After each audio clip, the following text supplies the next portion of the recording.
Hi, my name is BC Hoffman, also known as Informative Mohawk Guy. And I'm Adrian Bustamante.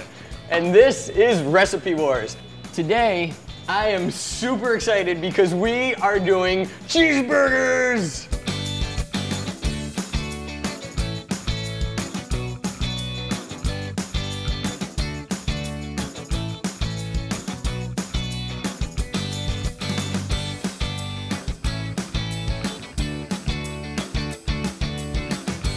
I'm a little disappointed in this recipe today from Mr. Bobby Flay. I'm excited about cheeseburgers, but disappointed in this recipe. And I'll tell Mr. Flay why. The flavor in fat. So basically, I would say we'll compromise. 80 to 85% lean is probably about right, okay? So that's what we have here. I like my burger to taste like a burger, and then we sort of put the condiments on top of it. I don't even put salt and pepper on the inside of the burger. What I do is I put a lot of it on the outside of the burger. This way, when the burger is cooking, it gets it nice and crusty. I'm gonna tell you why I'm disappointed. Now, before I go into any other of my ingredients, Mr. Flay decided that he did not want to season the entire meat. He just wanted to season the outside of the patty. Now, we're gonna see what this tastes like, but I think BC will agree that this may not be the most well-seasoned burger we've ever had, but... Why, Bobby? Why, Bobby? I think BC and myself would like to challenge you to a throwdown whenever you're ready, Mr. Flay, and it's gonna be cheeseburgers, and you have to make this one taste good. 215. But I'm gonna try my best, and we could be completely wrong, but in this recipe, I'll be using 80-20 beef, which means it's 80% lean beef, 20% fat. And obviously, most of the flavor comes from the fat, if not all of it, unless you season it correctly. But this is kind of a compromise. You can find meat that is a little bit heavier in fat percentage versus lean meat, but we're also gonna be making a salsa to go on top of this as well. So it's gonna have some poblano chilies in it, some fresh oregano, some honey, some garlic, and of course some salt and pepper as well. So we'll see how this comes together.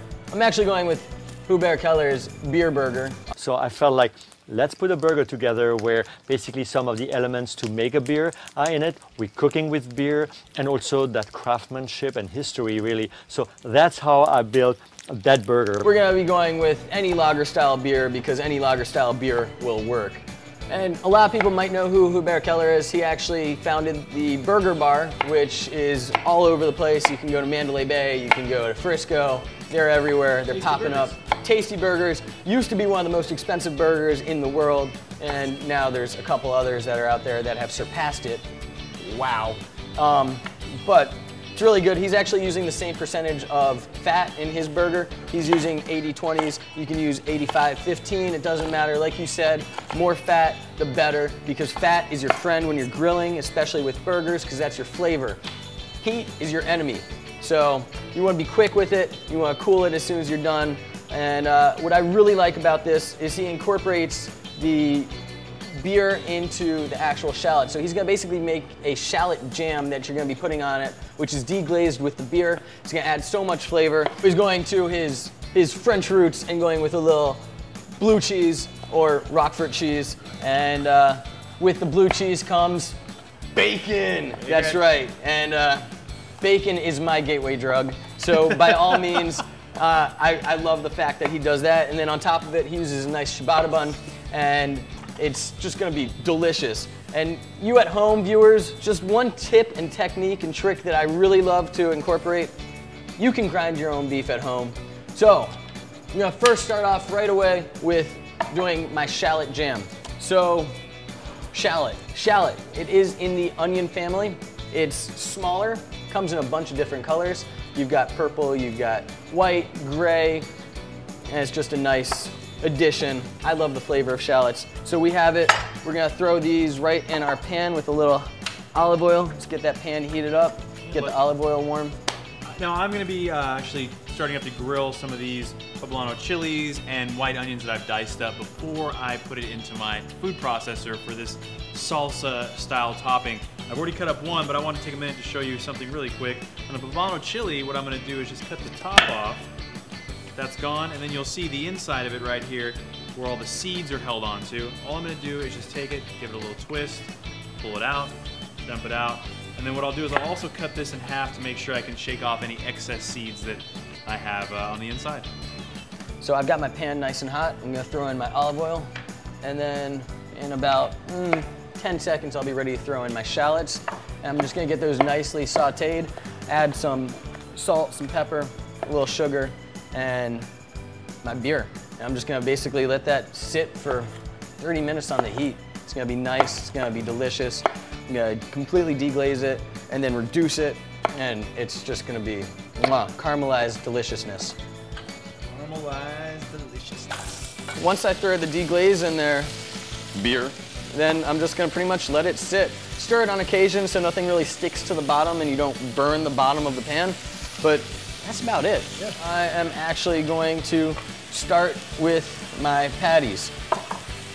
Now, a couple keys that you wanna know. First off, you can grind your own meat at home, ladies and gentlemen. It's a pain, you might think at first, but the first time you grind, you never rewind. You go back and keep doing it and doing it and doing it. It's a beautiful thing. The reason why is because it's questionable where your meat comes from, no matter where you're getting your meat from, unless it's the local butcher, which unfortunately there aren't too many of anymore. And this way, you know what part of the cow you're getting, and at the same time, you know the quality of the meat, and it's just that much more delicious. You're gonna just take it, and you're gonna form nice patties. And you don't wanna actually throw in the seasoning too much. You're gonna be very liberal, very, very liberal with the seasoning. I'm just gonna put a little salt, a little pepper, but very little, and the reason why is because what's gonna happen when you actually put it in there, the salt's gonna dry out your meat, and it's going to make it more of like a sausage-like, spongier texture. Same thing with manhandling your meat too much. That's right, manhandling your meat too much, you'll end up getting spongy, sausage-like texture, which you don't want. You're just gonna be quick with it, form it in the patties. Now what I'm doing is I've already made my 2 patties, made some larger burgers here, but like Bobby Flay, I'm going to be putting the salt and pepper on one side to start. Now, the one thing he did say about the reason he decided to put the salt and pepper just on the outside was he was making almost a crust out of those seasonings. So we're gonna see how it plays out, and we'll go from here. And the other key is, if you're doing this at home and you want just like complete accuracy with the size of your patties, by all means, if you have a scale at home, scale and a good eye to actually judge the consistency in weight as well as shape of your burger. So I've got 3 patties right there. I'm gonna throw this pan right there. I'm gonna stir around my shallots. They're starting to get nicely sweated up in there. Like a sauna in this thing. Yeah. And I'm trying to get enough. I'm doing a really liberal seasoning on the outside, because that's what Mr. Flay did in his recipe and video. And I'm trying to create as much of a crust as I can to try and replicate what he did. So we'll see how it turns out. Looks like my little chili and onion mixture here is just about heated through as much as I want. I'm gonna start putting together my food processor. Now while that's going on, I've got my fresh thyme right here. I'm just gonna get that prepped. So all we're gonna do, we're gonna take our time, we're just gonna literally hold it on the top and slide right down with our fingers and get all those leaves right off. Top and slide right down. And the fresh thyme is gonna go right in with our shallots, and that's just for seasoning when we deglaze our pan. All we're gonna wanna do when we do this is just give it a nice quick 1-2 chop on the cutting board.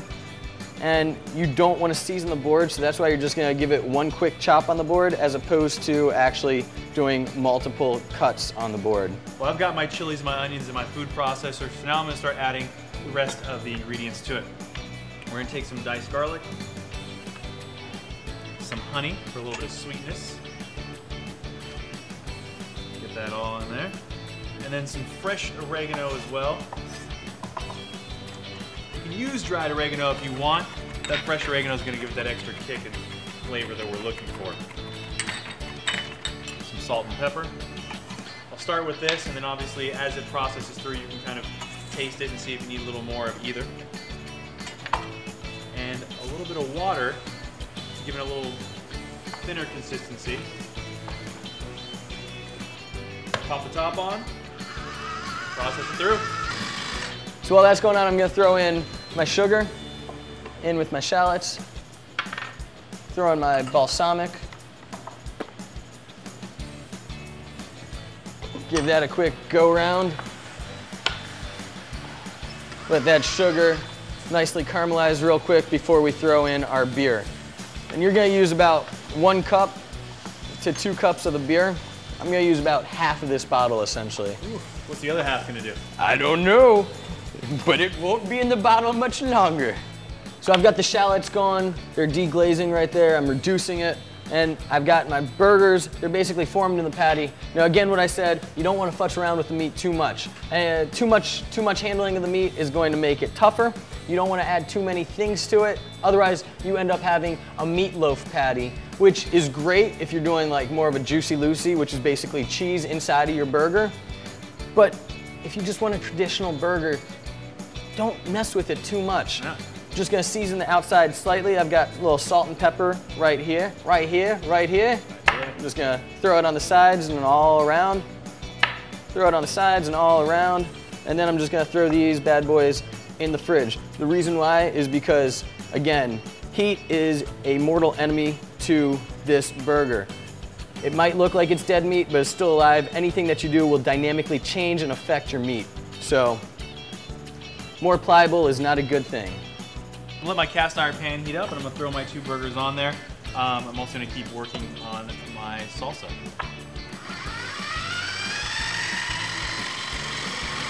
Season liberally is key because otherwise you're just gonna end up with a burger that you could have gotten from the Clown or from the King. That's not what we're going for. All right, my patties are nice and seasoned on one side, so I'll be placing these seasoned side down into my cast iron pan, and then I'll season the other side and flip halfway through. Actually, one thing, like you said earlier, you don't want to mess with it a whole lot. So a key thing that I always like to do with my burgers, I'm gonna let it cook on one side as much as it needs to. The only time I'm gonna flip it is when I need to cook the other side. A lot of extra flipping is just gonna take a lot of the moisture out of the meat. It's just gonna be a dry burger. Who likes a dry burger? You know what? I disagree on that one. Really? They've actually just done tests. It's a fact. They've done tests where it really doesn't matter how many times you flip the burger. It actually, if you flip the burger more often, it actually gives a more even internal cooking temperature. So by all means, whatever you want to do at home, you want to flip it a bunch, you want to just flip it once, twice, it's up to you at home, what you do. Bottom line is, the man or woman with the spatula in their hand makes the rules. I'm gonna flip mine multiple times, he's gonna flip his once or twice. We'll see how it turns out. How it turns out. Okay, so my shallot jam is done. I'm gonna put this over on the side right here, and I'm ready to throw my cast iron, boom, right on top. Get that nice and hot. Hear that sizzle? Woo! All right, and while this is already down, I'm just gonna season the other side of the patty like I talked about, so it's all ready and raring to go for when I do flip it. I'm gonna throw a little olive oil right in this pan. Throw it in there. Oh yeah, get my pan nice and coated, and then I'm gonna go grab my burgers, which are chilling in the fridge. And while these are cooking, I'm just gonna start doing the little things, kind of getting everything prepped up for when I do plate my burger. You know, slice up some tomato, slice up some jalapenos. I'm using pickled jalapenos, but you can, again, use whatever you want on your burger that's gonna enhance the flavor even more. I just think it's gonna be a good complement to this salsa. I got my patties. I'm just gonna flatten them ever so slightly and put a little dimple right in the middle. If your burger happens to be over 6 ounces, in order to prevent any blowing up of your burger, by all means, just put a little dimple with your fingers in the middle. It'll prevent the blowing up or the submarine-like effect on your burger. I'm gonna actually take my tomato, like you're doing with your jalapenos. I'm just gonna slice this bad boy. Beautiful thing at home. Viewers, we're following a recipe, but the trick is, or the key is, what do you like? You can put anything on your burger, whether it be mozzarella, provolone, blue cheese, jalapenos, it's up to you. You put on whatever you like on your burger. There's no need for, oh, you can't put that, it needs to be traditional. No, what do you like? Alrighty, so my burgers are done, yours are almost done. Almost. Now the key is, when you're doing anything on a grill, in a cast iron skillet, whatever you're cooking with at home, key is temperature. Now, it's all about how you want your burger. And the key for it is, you want to go 120 for rare, 130 for medium rare, 140 for medium, 150 for medium well, and 160 for well. So I've got the excess fat from the burgers right here. I'm going to take my spinach, I'm going to throw that right in the pan, and I'm just going to literally wilt the spinach. I'm going to add a little salt and pepper in there. Just wilt it. You don't want it to get brown, just wilted. So my burger's just about done. It's just reaching about 130, so I'm gonna pull them off. I'm gonna throw my buns on the cast iron pan to kind of heat them up a little bit, but to also give them a little bit of flavor that's being pulled off my burger. And I'm actually gonna do the exact same thing. I've just pulled off my spinach, and now My ciabatta bread is gonna go right in there. Get nicely toasted right there. Okay, you'll get a nice little toast, and that extra flavor that's coming off the meat will hopefully add to your burger.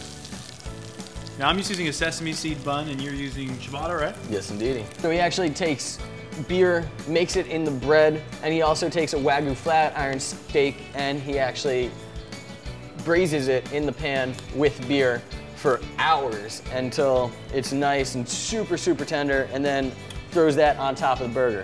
We aren't going all the way with that because then there would be no contest with this burger competition, because who's gonna lose with Wagyu? And on top of that, Wagyu is super expensive, totally worth it, but you know what? You can get a good burger without the Wagyu on top, so. My buns are done. You got just a little bit of brown around the edges in the middle. You don't want it to burn. And then, yeah, so there you go. So I'm gonna take my burger and just place it on the bun here.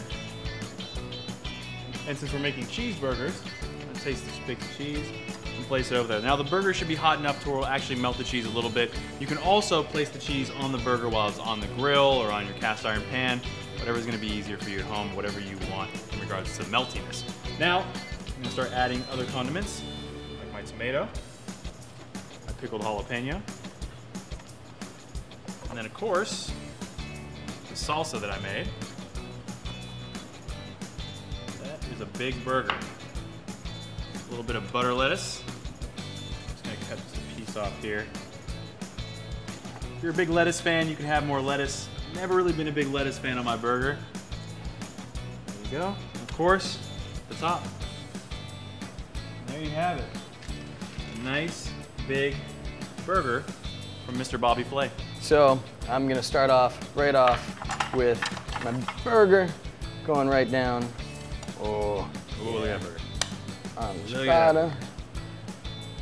And then what I'm gonna do, I'm gonna actually throw on my spinach right on top there. I'm gonna throw on my blue cheese. The blue cheese is already at room temperature, nice and soft and creamy. Then what I'm gonna do, I'm gonna add my bacon. Let's go for two. Two bacons. And I'm gonna throw on my beefsteak tomato, a little bib lettuce, boom. And a lot of times what they'll do is they'll take the bib lettuce and actually put it on the bottom so you don't get the bottom of your bread too soggy. Last but not least, the creme de la creme, the shallot jam. And we're just gonna smear that right on the top there. Oh, that looks awesome. Oh my, yeah. So I've got the shallot jam right here. I smeared it right on the top. That's ready to go. And I'm actually just going to put it ever so softly. Oh! Boom. Nicely. This bad boy is ready to go. Ladies and gentlemen, that looks amazing. That looks amazing. It's now time to taste test and see who the winner of this cheeseburger war is. Let's do it.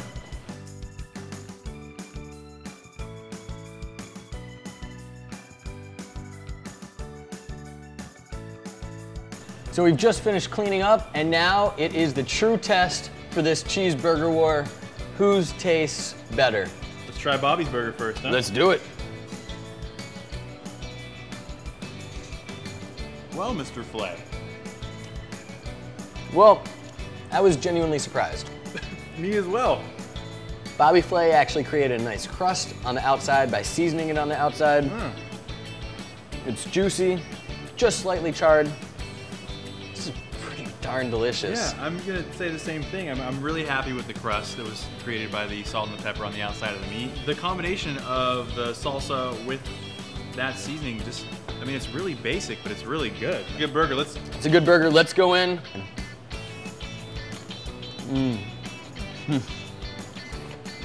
The flavors in this burger are incredible, and it's just because there's a lot of rich flavors in it. And I was a little worried about that. Sometimes I get a little nervous when it comes to a burger with too many things on it, but they all work together.